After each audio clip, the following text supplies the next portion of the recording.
right, ladies and gentlemen, good morning. Okay. You're good. Okay. Good morning. It's all yours. Thank you. Since I guess Professor Chanenson gave a clear get into your seats, I will say good morning and welcome. My name is Mark Alexander. I am the dean here at the Charles Widger School of Law. Very pleased to welcome everybody here for what should be a really wonderful day. And I would say I am looking actually at a packed room here in 101, but also I'll say hi, wave hi to upstairs. We have an overflow room, room 201, that somebody just told me is full. So I expect at some point that we'll have folks roaming the halls talking about this and throughout the building. And I think it's wonderful that we can have such excitement and enthusiasm to talk about this important topic. And I am just pleased that we are in a place in our school where I believe we can be the place where we have the discussions about important issues that press us every day. There are a lot of hard topics which I find these days people are having a difficult time engaging in debates about the pressing matters like exoneration and ethics. We are having a hard time being civil in our discourse. But here at Villanova Law, we are committed to engaging in the hardest decisions, the hardest discussions, and doing so with respect for each other in our community. So I'm pleased to welcome you here to what I know will be a very vigorous and rigorous discussion. And it is all made possible because we, I believe here, are committed through our Girard-diCarlo Center for Ethics, Integrity, and Compliance to these matters.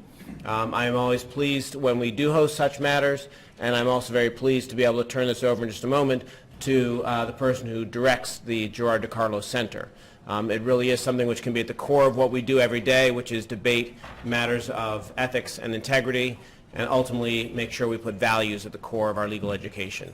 So with that brief welcome, and thank you to all who are speaking today, I'd like to turn over to Professor Steve Chanenson, who is a real light here in the law school, an excellent teacher, a wonderful faculty colleague, and for today's purposes, the entire hardworking, laboring oar and visionary behind the Girard-diCarlo Center for Ethics, Integrity, and Compliance, Professor Steve Chanenson.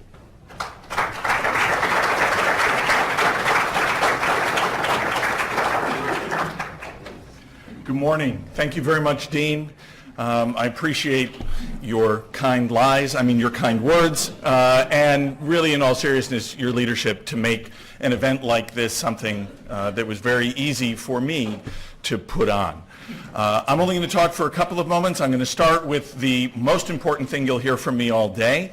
First thing is, for those of you who are here for CLE, when the event is over, you will have a piece of paper that you should have already. There will be a basket outside. Please make sure you sign that, and the wonderful staff here at Villanova will take it from there. For those of you who are watching this in the live simulcast in room 201, there will be a student in that room all day long.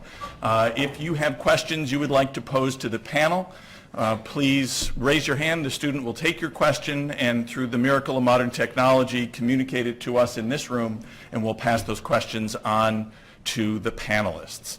I also want to take a moment not only to thank David and Kania Girard-diCarlo for their leadership and support of the center that is the law school host of this event, but also all of our many co-sponsors. It really has been a wonderful experience for me helping to plan this event, and it's vitally important. The people who will be speaking in a moment know far more about this than I ever will, but what resonated with me from the very first moment that this idea crossed my desk was, this is all about the integrity of the criminal justice system.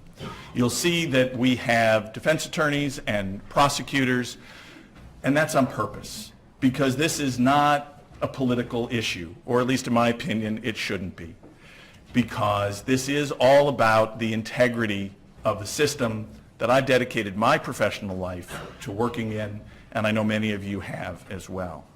So with that, I want to turn for brief introductory remarks to my colleague from the Exoneration Project, Eva Nagao.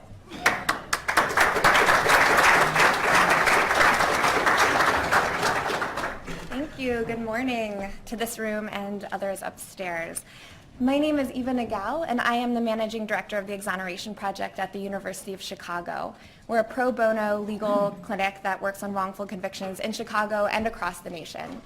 We have attorneys all over right now. I'm in town from Los Angeles. We have attorneys over in Massachusetts, in Colorado, and beyond.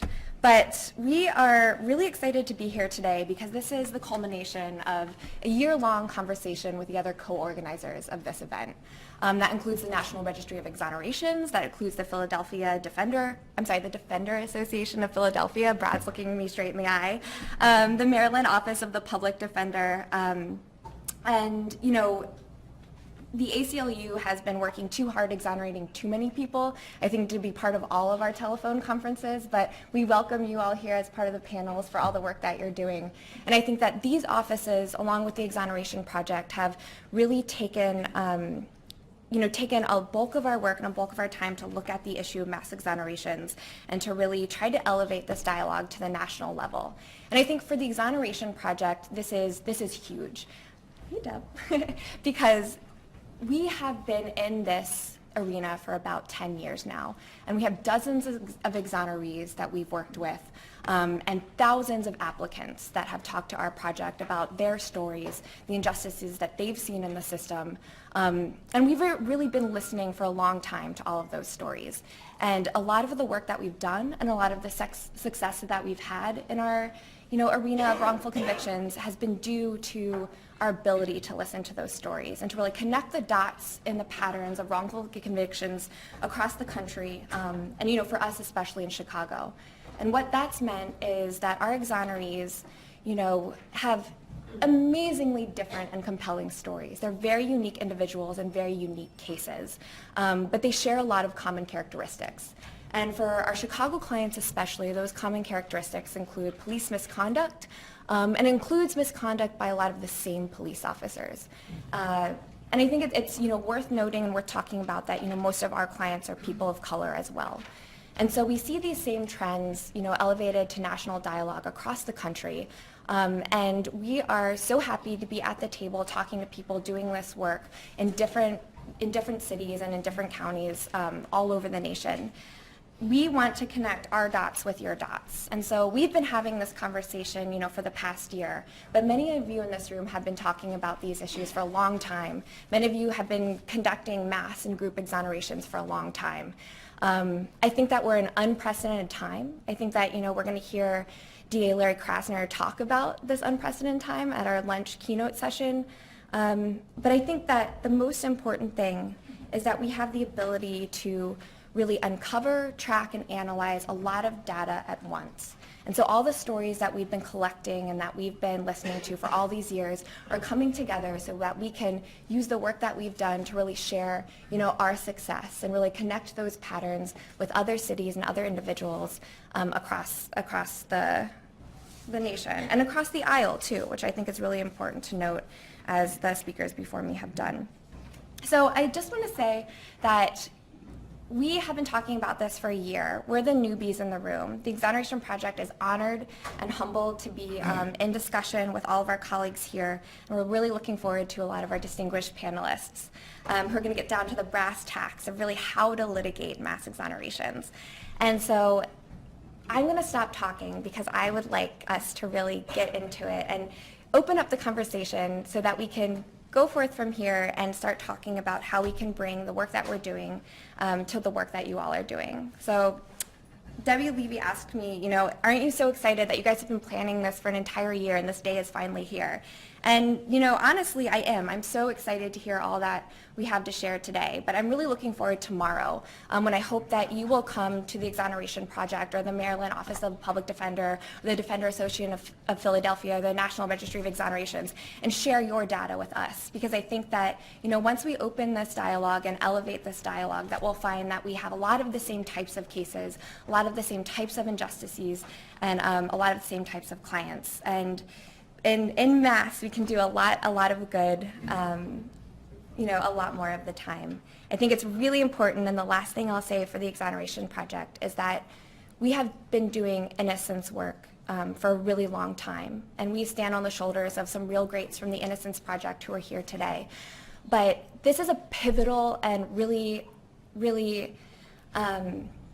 epic moment for us, because we have worked so hard to take the patterns of wrongful convictions and expose the flaws in the justice system at large, you know, through the stories of our innocent clients. And when we talk about group and mass exonerations, we're not just talking about innocence or guilt, and I think that's really important. We're talking about flaws in the justice system that affect the entire integrity of that system, and then affect, you know, the guilty and innocent people who go through it. We owe it to our justice system, we owe it to each other to make sure that, you know, the people who are wrongfully convicted, whether they're innocent or guilty, you know, have their cases reviewed, have their cases looked at, and we hope mass exonerated. So with that, I will tell you that in today's session, we will be tweeting hashtag mass exoneration. So if you'd like to start sharing data or tracking our data, please follow us on that Twitter hashtag, and hopefully we'll have lots of good quotes and gems for you, and we can continue this conversation, you know, not just this afternoon, but beyond.